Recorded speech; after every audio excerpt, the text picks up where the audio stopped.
Hey guys, welcome to the show. This is Arif, Halaby, and Jeff Gerard, a special report, if you will, on the economy. What's happening with the market? We've seen some big changes, obviously, in the entire United States. It's interesting when the people speak, right? They spoke 8 years ago, 4 years ago, and last night. And there's always a financial impact. There's always going to be winners and losers and people and companies that go up and down. Well, Total Financial Solutions is bringing you this special report, if you will, on what's going to happen in the next 4 years. Economically speaking, there's going to be some changes. There's going to be some winners and losers and some big changes coming down the road. I'm Arif Halaby along with Jeff Gerard.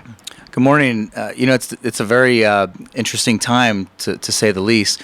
Seeing one party control so many parts of our government, that's a huge step for that party, and being the Republican Party at that, controlling the White House, the Senate. It's an unprecedented time, I think, and it's a much needed change, in my opinion. And we've seen a lot of mixture in politics, and we've seen what having one party control, what that does economically for us. And now we get to see the other side of the spectrum. So we're looking, and we're optimistic about it. 8 years ago, when President Obama took office, he had all three branches of government, if you will, in the sense that the court was still conservative, but it leaned a little bit liberal, certainly on some issues. That's how Obamacare was passed. But it also, he had both houses of Congress and the presidency, and came to Washington and said he had a mandate. And in fact, he did. He won by quite a bit of margin, some of the largest up to date, if you will, of people voting. And he made some changes, and that's when the Obamacare guidelines came through. It was pushed through with one party support. My hope today is that the Republicans learn from that. And with Donald Trump's viewpoint of negotiations and compromise, I'm hoping that that stays true.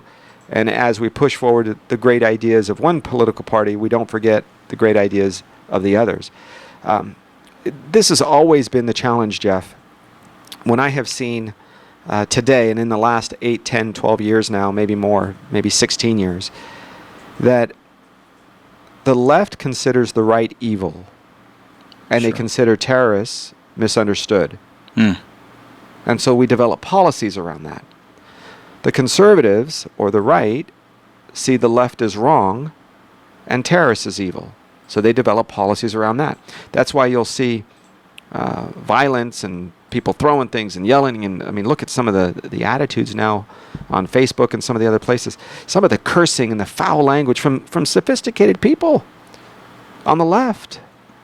And we would say, look, use that same vile towards the terrorists and the guys that want to hurt us.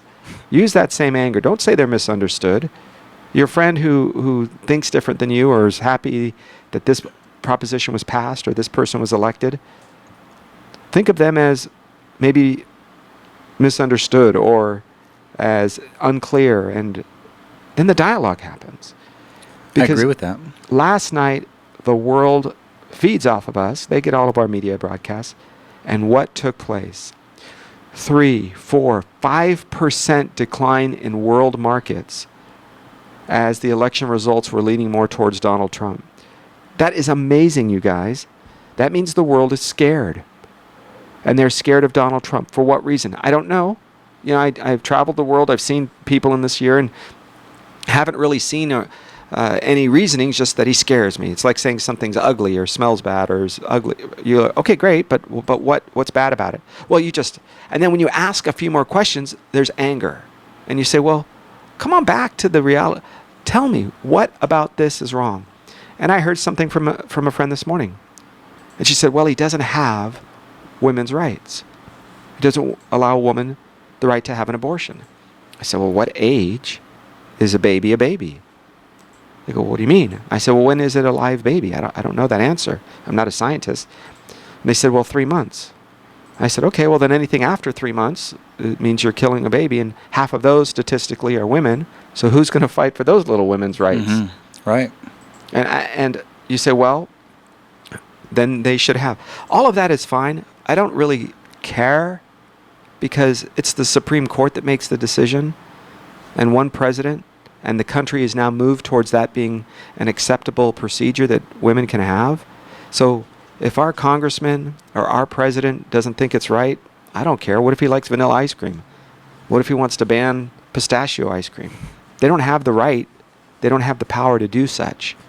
So put back into perspective and think economically speaking. What can the president do? And what was some of Donald Trump's viewpoints on the economy? And that's what we want to talk about today. Let's calm down some of the fears. Let's get away from whether it's the abortion or whether it's, build a wall. Look, whether or not a wall is ever built, if you've ever gone to the southern border of Mexico and seen the wall that Mexico has to keep out Central Americans, I think you might think that you were in San Quentin prison, keeping out the bad guys, or keeping in the bad guys if you were in respect to the prison, right? Mexico takes their security very seriously. And for them to think that it's okay to have an open border in the north, the president now thinks different, or president-elect thinks different. I'm not sure. I don't know enough about the economy to know if you take away the illegal aliens, but you don't call an illegal alien an undocumented citizen. It's like saying, vanilla ice cream is white cold stuff. It still is vanilla ice cream, folks. So let's get away from that rhetoric. And remember that 1 + 1 is 2 economically speaking. I don't care if you feel like it's 4, if you're angry that it's not 7. But what happened to the world markets last night? Well, you saw some numbers that were just, I think, are staggering. I mean, these are sometimes things that you see happen over the course of a year or 2 years, and you saw some pullback in the international markets. And I think that is really telling of the sentiment around the world. And look at this, guys. That was happening on the other side of the world, certainly across an ocean. Our election here in the United States affects the world that greatly. The global finance that's out there. I think that's staggering. And to see what a microscope we're under with regard to our internal affairs, our dealings here in this country, it's amazing to me. Just absolutely amazing. Remember this, you guys. The relationship with Mexico is a two-way street. It isn't just that we give them, jobs and they take the money away. There's a big part of that. Look up and down Main Street. Look up and down San Fernando or Compton or City of Commerce, anywhere. Miami, Houston, El Paso, Tucson, Phoenix. What do you see? You see the transportation of money, like through the money services. I'm trying to think of, you basically have Western Union, but MoneyGram, those kinds of places. Right. And those folks work here and they send money overseas, or in some cases down south to Mexico for their families. Yes, we want that money here, and yes, we want that money to pay taxes and buy goods and services here. But what it also does is it props up our southern friends.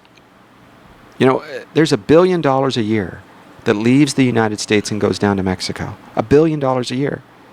If we were to tax that $1 billion, if we were to have that extra billion circulate in the southern part of the United States, or whatever cities these Central Americans and look, it's Filipinos do the same thing. Lebanese, my family, does the same thing. We earn money and we send it back home for the people that are less fortunate, couldn't be here, don't want to come here. Maybe they need it to pay for their medical care. You should always have the right to transfer money. It's your money. You earned it, not me. I think there's a conversation about, is there too much that goes one way and not that comes the other way? We have goods and services that keep our automobiles and other products inexpensive. Not just the labor that occurs here in Southern California on the fields where they say, oh, no American will ever work that job. But you're also going to see the fields of Mexico.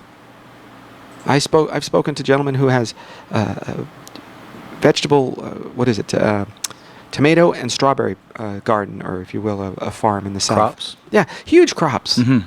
Brings them across the border because of NAFTA, doesn't pay wages, United States wages, but gets to sell them in the United States at the fees that we charge. Is that fair? Is that right? I don't know. So remember, it's a two-way street, you guys. You get to buy vegetables at a discounted rate. That's so right. What does that do? What does that do on the other side of things? I think keep this in mind. If your goal is to financially speaking, manage your family's finances, you just don't panic. The markets are up almost 2%. 1.5%, 2%. That's pretty incredible. Because remember we opened this with the markets pledge worldwide as Trump surges to the White House. That's the Washington Post headlines. Global financial markets convulse Tuesday night as Donald Trump was projected to claim victory. That's amazing. What happened to the world markets?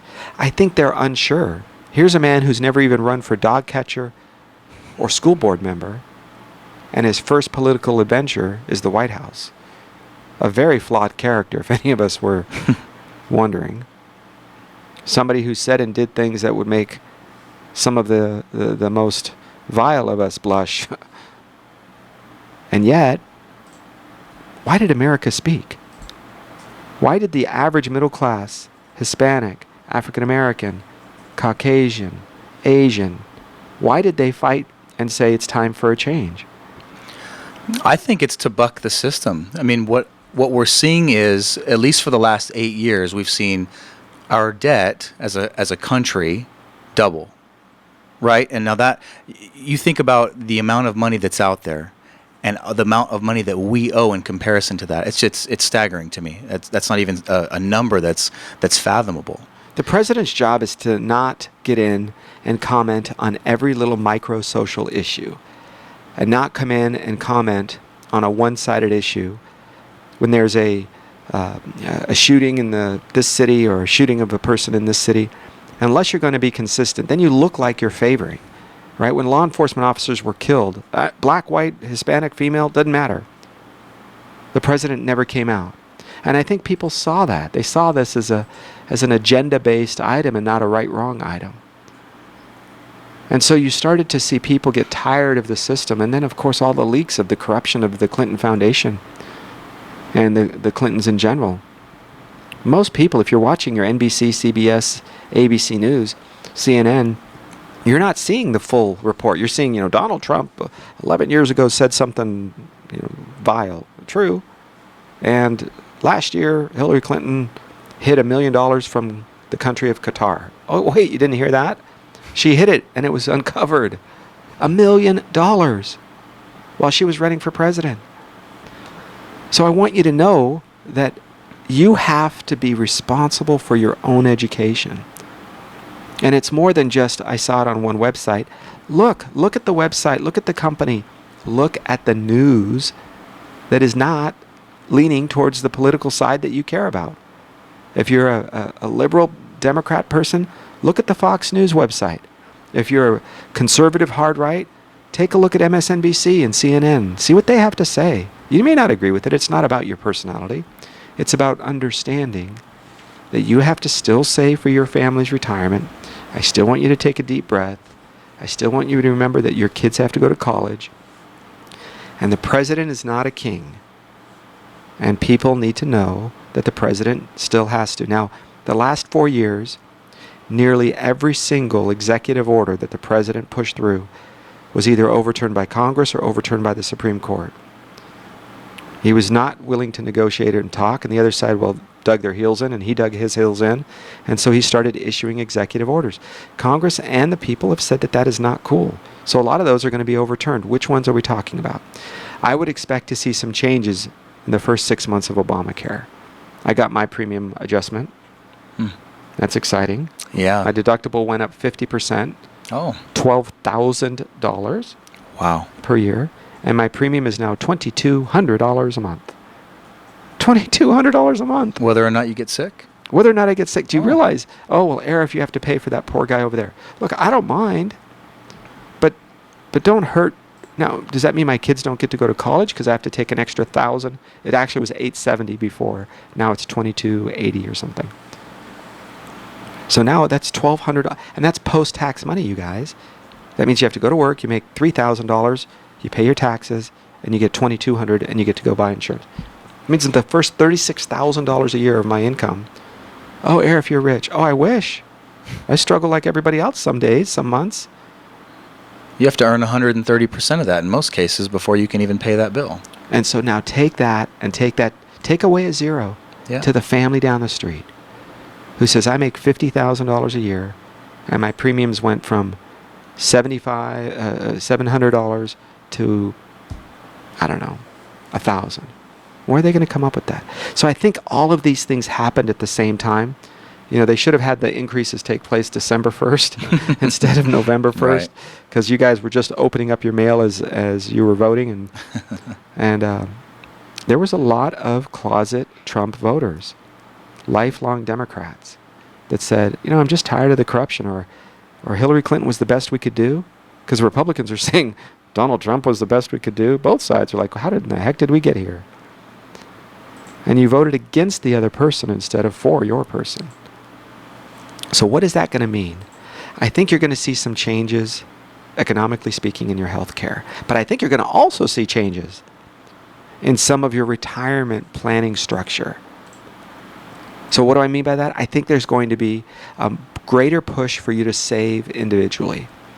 I think the RIA deductions of $5,500, I think that's going to go up to $10,000, where you can put in $10,000 a year instead of $5,500 or $6,500 based on your age, and you can start doing that right away. Now that's a prediction on my part, pure speculation, but I think we have to start empowering people to tell them, listen, you're going to be responsible for your own financial well-being. You can't just run along and expect the government to take care of things. It's not its job. The government's job, according to the Constitution, is to protect the borders, have a military that gives you peace of mind so you can travel and not be kidnapped, and yet at the same time, get out of your way so you can start a small business and fail or succeed. It's up to you. Well, and some of the things that have been imposed on small businesses and businesses in general as of late, the more things that a business has to do, the more they feel, a business owner might feel pigeonholed. And I was explaining this to someone yesterday when we were talking about this whole election and what it can mean for us. And I said, imagine for a second, you have the difference is one party or one ideal is to expand government. Wonderful, we need government. But how much is really the key? Where's the sweet spot? Whereas another party says, let's have a limited government and let's govern ourselves. What a concept. Let's just do the right thing. Let's have some breathing room to move around the cabin, and we can be entrepreneurial. We can actually take advantage of the enterprise in this country. So I was talking to actually my 17-year-old son. I said, hey, you've always had this dream of opening up either an online store or a brick and mortar store where you sell clothing. He wants to develop a luxury, kind of middle-class luxury brand of clothing line. I said, well, that's fantastic. Now let's say you want to sell a t-shirt for $30, and yesterday you were paying your employee $10, and you make $20, just for simple math. Forget all the ancillary things, payroll taxes, workers' comp, yada, yada. $10. Now the government says you're going to have to pay them $15 per hour. Well, wait a minute. That just cut into my profit. So I said, are you going to make less money? Or what are you going to do? And he said, and you know what he said to me? My 17-year-old son. He said, I would inflate the price. He used that word. I would inflate the price of my T-shirt. And there you have it. And so that same person who went from $10 an hour to $15 an hour working now has to go buy a T-shirt that's more expensive. There you go. There's a trickle effect. Do you not realize that the value of the good or service or the production of the person has to increase? So that means if you're doing one job and it's worth $5 an hour, just by me paying you 10, it doesn't mean you're going to do a better job or make more widgets or more T-shirts. Right. You have to go to school. You have to get better. You have to be more efficient. You have to be a better customer service. All of those things make you more valuable, not the government telling you that now you will be paid this.